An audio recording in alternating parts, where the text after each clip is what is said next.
šitam video aš norėčiau sudalyvauti. O viskas, ką jums reikia padaryti, tai užsukti į Eta laisvalaikio dovanas Instagram paskyrą ir ją pasiekti. Taip pat susirasti patį pirmą įrašą pavadinimu Aitvarų festivalio dalyviams ir pakomentuoti, kuri Aitvarų festivalio programa jums patiko labiausiai. Ir net 3 laimėtojai bus skelbiami renginio pabaigoje. Nuo 18:30. Tai tiek informacijos, maloniai kviečiam išbandyti visas šiandienos veiklas, o veiklų tikrai netrūks.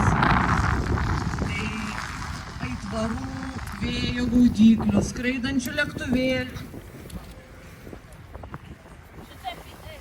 Lėktuvėlių taip pat gaminamų iš natūralios odos dirbtuvės, didžiųjų muilo burbulų.